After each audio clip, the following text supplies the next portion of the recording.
নিজেদেরই হতে হবে। আপনি বুঝে যান যে শত্রুর সম্মুখীন এবার নিজের বলের দ্বারা, নিজের পরাক্রমের দ্বারা, নিজের সাহসের দ্বারা করতে হবে। আর তখন আমাদের মনের মধ্যে এই শক্তি জাগ্রত হয়। এই শক্তি অন্তরেই বসবাস করে। শুধু এটা চিনে নিতে হবে, একে জাগ্রত করতে হবে। আর এটা সুরক্ষা ভেঙে যাওয়ার পরেই সম্ভব হয়। আর যারা নিজের শক্তি সম্পর্কে জানেন, যিনি নিজেই জানেন তিনি কতটা শক্তিশালী, তিনি নিজেই নিজের সুরক্ষা কবচ চিরকালের মতো ভেঙে ফেলে দেন, ঠিক কর্ণের মতো। আর তারপরে দেখুন, আপনার পরাজয় হোক বা বিজয়ী হোক না কেন, সেটাই অনেক বড় হয়, সেটাই প্রশস্ত হয়ে থাকে। সেই জন্য ত্যাগ করুন নিজের ভয়কে, নিজের আশেপাশের এই সুরক্ষা চক্রকে ভেঙে ফেলুন। আর সম্মুখীন হন এই সংসারের, নিজের শত্রুর সম্মুখীন হন। পরাক্রমের এই অঙ্কুর, তা অঙ্কুরিত হওয়ার জন্য বীজের উপরের এই কবচ, এটা ভেঙে যাওয়া অতি আবশ্যক।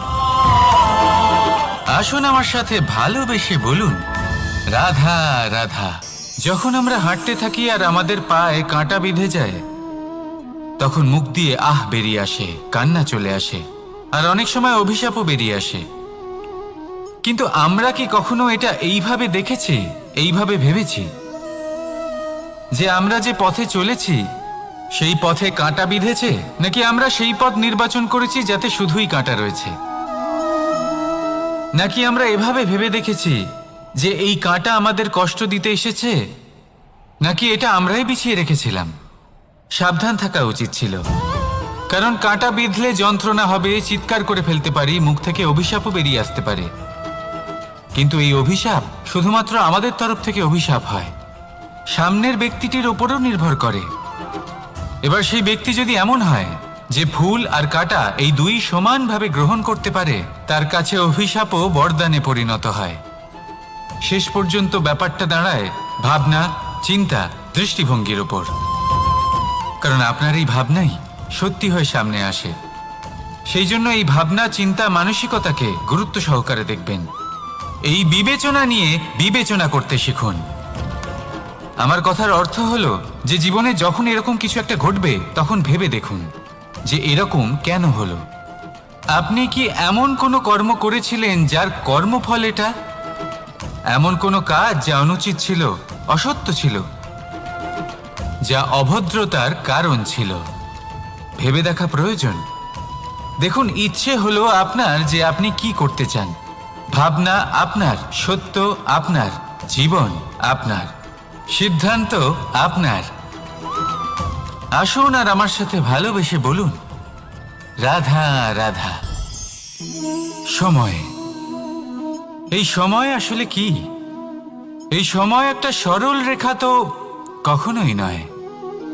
সময় হলো একটা চক্র, যেখানে এর আদি সেখানেই হলো এর অন্ত, আর যেখানে তা শেষ হয় সেখান থেকেই তার শুরু হয়।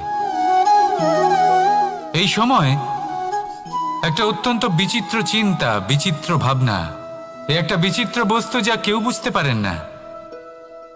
এই সময়ের লীলা, এর কোনো প্রমাণ নেই, কোনো জ্ঞান নেই, কোনো পরিমাপ নেই।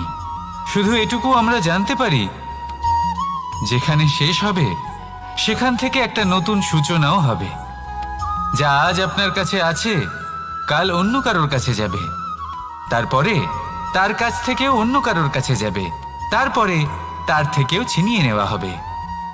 এই নিয়তির একজনের কাছ থেকে অন্যজনের কাছে আদান প্রদানের এই সময় হলো আপনার সময়। এই সময়ের সদ্ব্যবহার করুন, এই সময়কে বাঁচুন।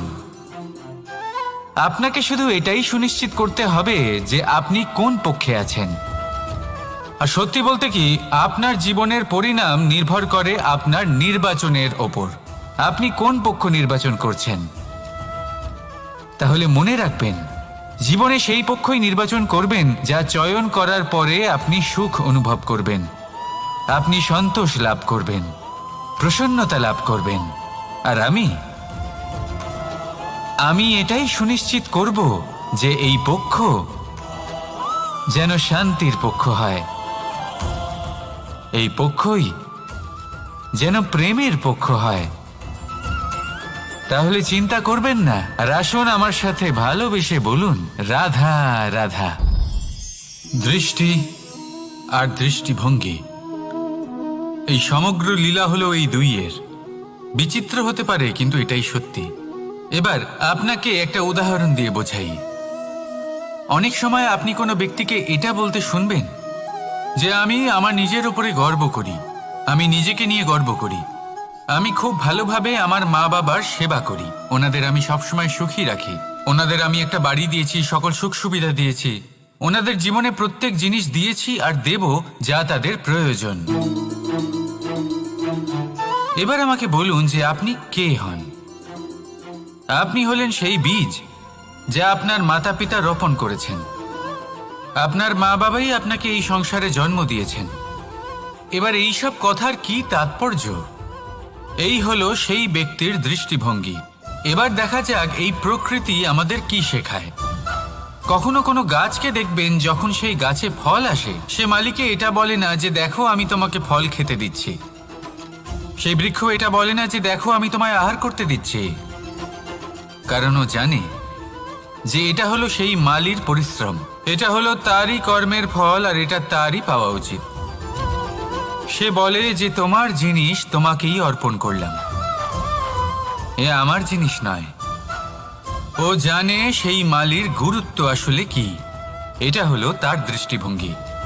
সেই জন্য আপনি জীবনে কোন ব্যক্তির মধ্যে, কোন পশু পাখির মধ্যে, কোন প্রাণীর মধ্যে, কোন পরিস্থিতিতে, কোন আবেগের মুহূর্তে কি দেখতে পাচ্ছেন, সেটা আপনার দৃষ্টিভঙ্গির উপরে নির্ভর করছে। তাই নিজের মনে ধন্যাত্মক ভাব জাগ্রত করুন, শুভ চিন্তা নিয়ে আসুন। এই ভাবনাই সত্য হয়ে সামনে আসবে। এই দৃষ্টিভঙ্গি এমন হয়ে যাবে যে আপনার জীবনে সবকিছুই শুভ হবে।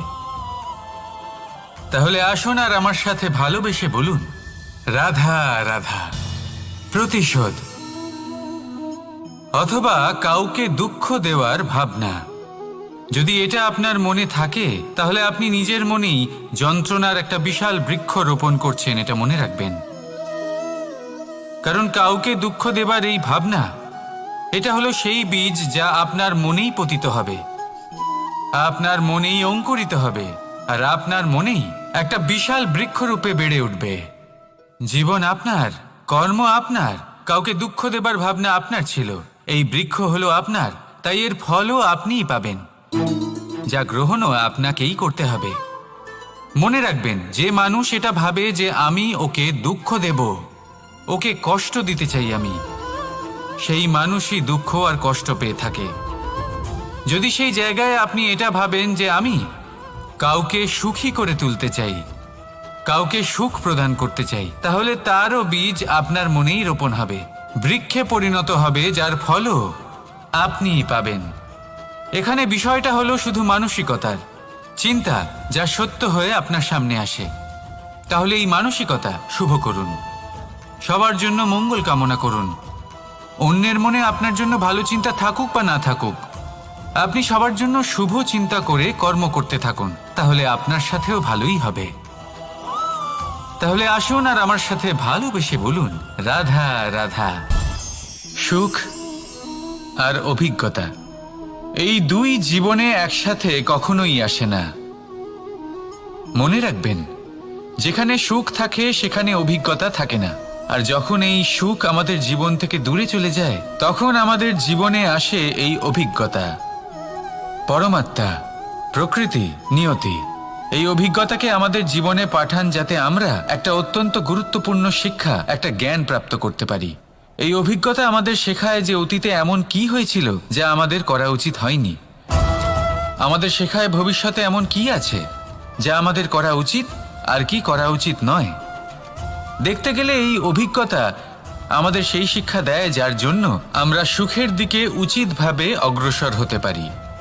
সেই জন্য জীবনে যখনই দুঃখ আসবে, দুঃখের এই সময় আসবে, তখন হতাশ হবেন না। বোঝার চেষ্টা করুন এই পরিস্থিতি কেন এসেছে, কি শিক্ষা দিতে এসেছে। যদি আপনি সেই জ্ঞান লাভ করেন, সুখের পথে অগ্রসর হন, তাও উচিত রূপে, তাহলে এই অভিজ্ঞতার উদ্দেশ্য পূরণ হয়ে যায়। তাহলে আসুন আর আমার সাথে ভালোবেসে বলুন, রাধা রাধা। এবং ফল, মানুষের স্বভাব হলো এটাই যে তিনি নিজের প্রত্যেক পরিশ্রমের প্রতিফল প্রার্থনা করেন।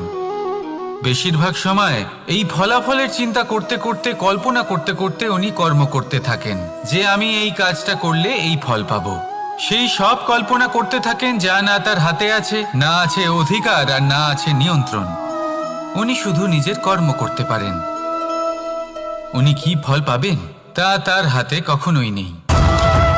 তাই আপনিও শুধুমাত্র কর্ম করতে থাকুন, ফলের চিন্তা করবেন না। মনে রাখবেন, শিকড় এবং শাখা যেভাবে একে অপরের সাথে জড়িয়ে, সেইভাবেই একে অপরের সাথে জড়িয়ে কর্ম এবং ফল। যেরকম কর্ম আপনি করবেন সেরকম ফল আপনি অবশ্যই পাবেন। তাই এই ফলের আশায় কর্মের সময় কখনোই নষ্ট করবেন না, কারণ যে ব্যক্তি সময় নষ্ট করেন, সময় সেই ব্যক্তিকে অবশ্যই নষ্ট করে দেয়। কর্ম করুন নিঃস্বার্থভাবে, ফলের চিন্তা করবেন না, আর আমার সাথে ভালোবেসে বলুন, রাধা রাধা। কর্ম এবং ফল, দেখতে গেলে এই সমস্ত ব্রহ্মাণ্ড এই দুইয়ের মাঝেই স্থির হয়ে আছে। মানুষজন কর্ম করেন ভালো ফল লাভের আশায়, আর ভালো ফল লাভের আশায় উনি এটাই ভুলে যান যে উনি যে কর্ম করছেন তা কি করছেন। আমি বলেছিলাম কর্ম করুন ফলের চিন্তা না করে, কিন্তু কি কর্ম করছেন সেই বিষয়ে ভাবাটাও অত্যন্ত আবশ্যক। নয়তো অনেক সময় আমরা এমন কর্ম করে ফেলি যা না চাইতেও বিষে পরিণত হয়, যা হয়েছে দুঃশাসনের সাথে, দুর্যোধনের সাথে, গুরু দ্রোণের সাথে। একজনের মানসিকতা উচিত ছিল না, একজনের বিবেক উচিত ছিল না, আরেকজন যে পক্ষ নির্বাচন করেছিলেন সেই পক্ষ উচিত ছিল না। আর যা কিছু ওনাদের সাথে হলো, আপনার, আমার, আমাদের সকলের সাথে তা হতে পারে। আমি বলেছিলাম কর্ম করুন, ফলের চিন্তা করবেন না, কিন্তু এই কর্মের বিষয়ে বিচার করে দেখাটাও ততটাই আবশ্যক। দেখুন, কর্ম করার উচিত প্রক্রিয়া ফলের চিন্তা না করা, কিন্তু যদি আপনার কর্ম শুভ হয় তাহলে তার ফলও নিয়তি আপনাকেই দেবে। সর্বদা কর্ম করার সময় এটা ভাবুন যে আপনার এই কর্ম এই সংসারকে, এই সমাজকে, আপনার পরিবারকে, আপনার আশেপাশের মানুষজনকে কোন দিশায় নিয়ে যাবে। যদি এটা সবার জন্য মঙ্গলময় হয় তাহলে কর্ম করতে থাকুন। আর হ্যাঁ, নিশ্চিত রূপে